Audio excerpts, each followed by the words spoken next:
Got another show for you here. Another interesting one here. Uh, People acting stupid.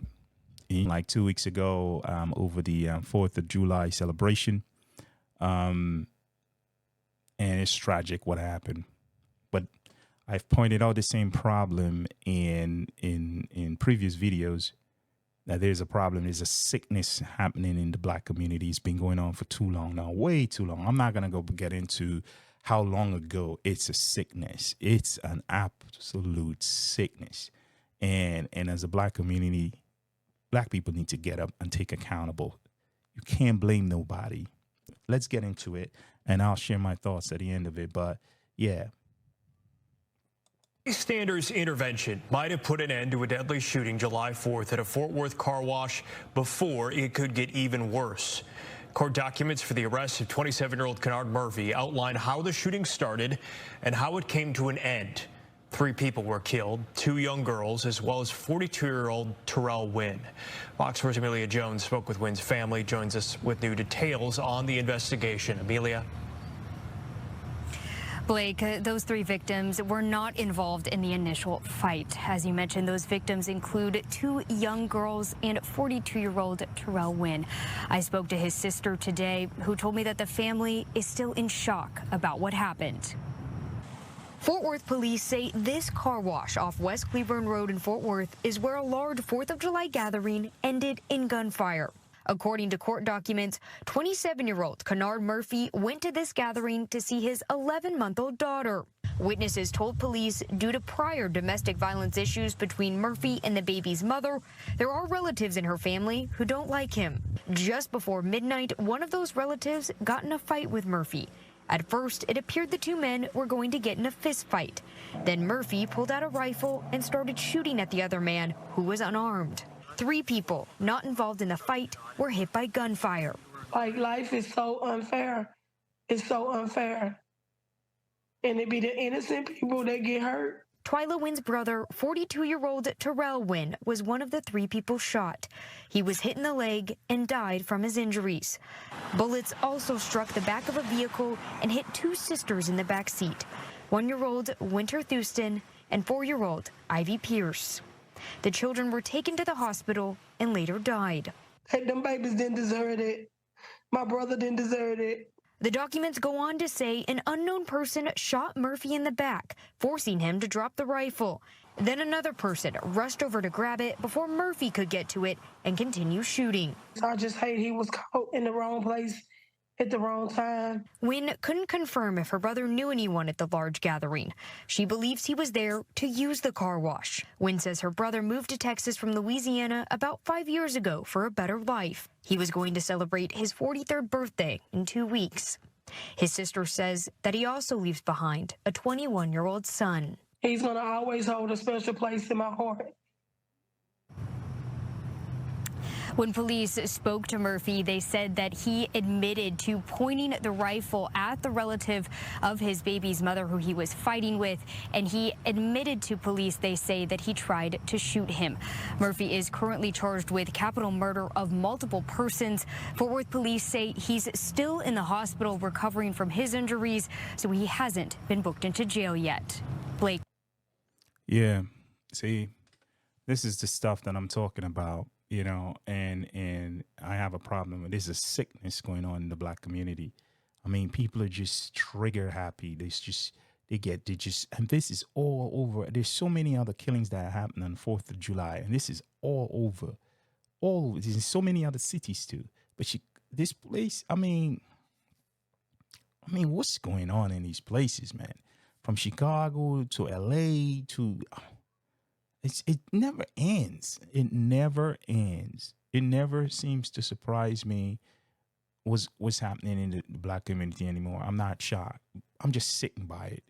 And people were doing the whole BLM movement and talking about, let's ban the police. Well, listen, the police may not be perfect. It's like every institution. When it gets too big for itself, it needs to be regulated. It needs to do some house cleaning. It needs to be, it needs regulating and auditing to check its processes and how it goes about conducting its day-to-day work, right, or role or activity. So I'm not for banning police, because you can't have these psychopaths running around with weapons, right? That's what the police are there, is to keep the public safe. So you can't say ban the police and then this happened and then say, oh, the cops weren't nowhere around. Black people got to wake up and accept one side and stop with this. Oh, you're a snitch. You don't tell. So if he didn't get shot by the other person, this just regular person just observing all of this, he could have escaped, right? He could have escaped. He could have fled the scene, because now 3 people died. He would have fled the scene, and then guess when the police shows up and asking questions, oh, I don't talk. We don't snitch around here. I didn't see anything. Even though they were witnessing the whole event, they would have said, we don't snitch, because that's a part of the black culture. So the police can't do the investigation, so cases are left open, so they can't solve them. So if your case is left open because, oh, don't talk to the police, you snitching, it's stupid. It's dumb. If someone this guy killed some kids. What that has to do with snitching? If you are saying you're not talking to the police, had he escaped and you choose to say you're not talking to the police because it's snitching, then you are encouraging and you're part of what happened and should be equally blamed for what happened to those kids, because those kids wouldn't have gotten any justice. It took an onlooker to shoot him in his back to slow him down, right? To shoot at him and slow him down. That's how he didn't manage to escape. If that didn't happen, he would have been gone. And it would have just been 3 unsolved murders, because all the people at the car wash would have said, we don't snitch. We don't talk to the police. That's an enabler of crime. It's nonsense of, if you witness a crime, you go talk. Yeah, people might say, oh, well, they have to move into the same community. Let me tell you this. You got to grow up here at some point, because if you enable and embolden those killers, they're going to stay in your community and terrorize your community, right? And that's what happens. And it goes to this sort of video here. Take a look at this video, because here's a problem with baby mama's drama. It's, oh, look how this unfolds, and then think about what happened in the previous video with that murder. This is what happened in the black community. There's always a baby mama in the middle of it. Should I say all boy? Ain't not shit, that's my motherfucking son. World Star. That's my motherfucking son. You don't got no business. Hey, barbershop, I told you that. I told you that shit. I told you that shit. I told you that shit. I told you that shit. It's your first time. Hey, let me go ahead and call this mama real quick, and we go ahead and get to the bottom of it. All right, you go ahead and do that. And she better say the right shit, because if she don't, I'm about to get you swinging in this. On God. Yeah, whatever.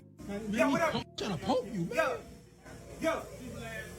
Hey, that's not answering the phone, huh? Hey, that's probably well, I thought ass. Hey, bro.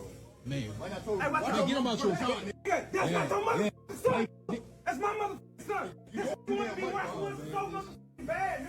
This you want to be Russell Wilson so bad. Well, you don't even got to see out. Hey, bro, you doing too damn. Hey, bro. I need all this little fight. Hey, she said I answered the phone, huh? Hey, bro, all right. I'm really showing you. You're doing too damn much. Yeah, all right. Oh, out here. Hey, like I said, watch your mouth for the gun. Ain't your motherfucking son. Hold on. Hey, Keisha. Keisha. Hey, Keisha. Hey, can you up in here trying to take Sean with him?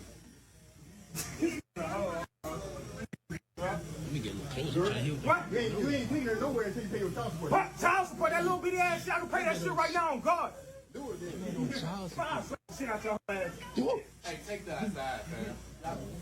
Hey, Keisha gonna really let this disrespect me in front of my motherfucking son? With your thought ass? Oh, man.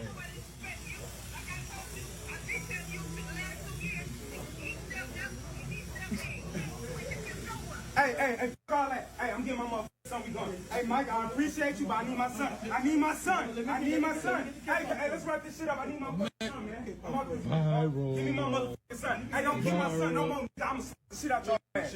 Yeah, all right. Yeah. Come on, like him, man. Yeah, all right. Let's go. All right. Man, you gonna let him take it like that? Shit out your ass. Come on, Russell. Was you letting him take? Hey man, it's his son. It's his son. Man, I'm gonna I ain't trying to fight. Oh, man, this man going outside, man. Yeah, he took it. That shit crazy, man. You gonna get him, man? And there it is.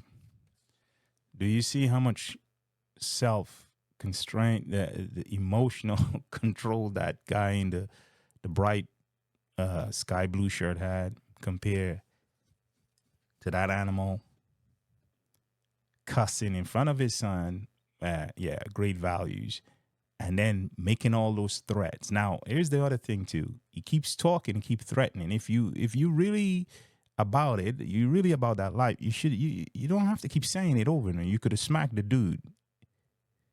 But he ain't gonna do that. He's just a lot of smoke, make a lot of noise, vent and vent. He's upset with the baby mama, not paying child support. Here he said, "Yo, Keisha, you're gonna make him disrespect me in front of my." Where did the guy disrespect? The guy's taking a little boy to cut his hair.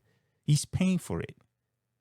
Had nothing to do with you. You could have just gone on your business. You could have looked in there and see your son is okay and say, "Hey, man, all right," and be on your business. But now he want to be all gangster, want to be all tough because his male pride is hurt because another man stepped in to take care of his kid. Even if you left Keisha, the baby mama drama, you should have stepped in and said, "Hey, visitation, I'll be taking him to cut his hair. I'll be taking him to play the games, the ball games. I'll be taking him to whatever, school plays, whatever." So the stepdad wouldn't have to do that. But just because he's out in public doing it, you walk up in there and look at everybody. You got to make all that noise. You're the big tough man, the big tough father. Yeah, you're the provider, the alpha provider. You weren't providing shit. You're just a low down, dirty, no good piece of crap. And when there's a decent man who decides to take a woman who's already has a kid and look after that kid, nourish that kid, and give that kid proper values, just like he's doing there. He's restraining. He's not even cussing in front of the kid.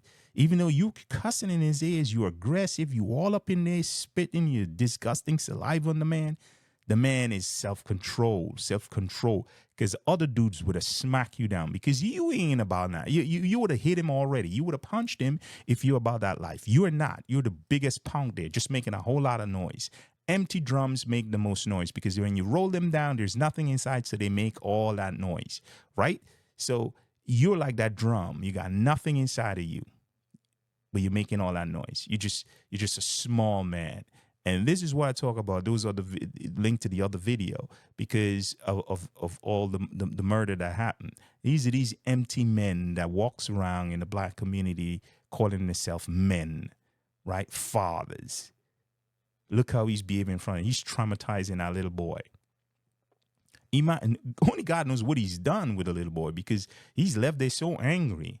If that boy started crying, he probably would have smacked him around and said, "Grow up, be a man. Don't be a pussy, be a man." He would have been smacking him around because the boy is now scared. The boy didn't come there with him. He just took him. So it's almost like kidnap as well, too.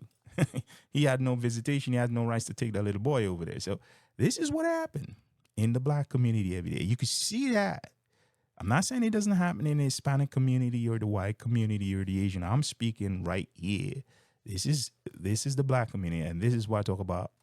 Link in the first video that is a sickness happening because you can't. Why you got to be all aggressive going with weapon? Why can't you just have a conversation? And this is what I was talking about. So that first video, he pulled weapon because he in a disagreement, start shooting. People died. This one here, same thing. Baby mama drama. Start arguing with the stepdad. And look at him, telling him he's going to do him something. So if it wasn't for those guys in the barbershop saying, "Don't even try that here," that's why he pounced out. Because he knows the other people is probably more realer than him. They're probably real crazies up in there. That's why he calmed himself down and took the child and walked out. But hey, we got to fix this, black people. We got to fix this. It's getting on the line. It's getting on the line. Anyway, comments on these baby mama dramas and these low life men calling low life. I wouldn't even call them men. Disgusting specimen calling himself men and fathers.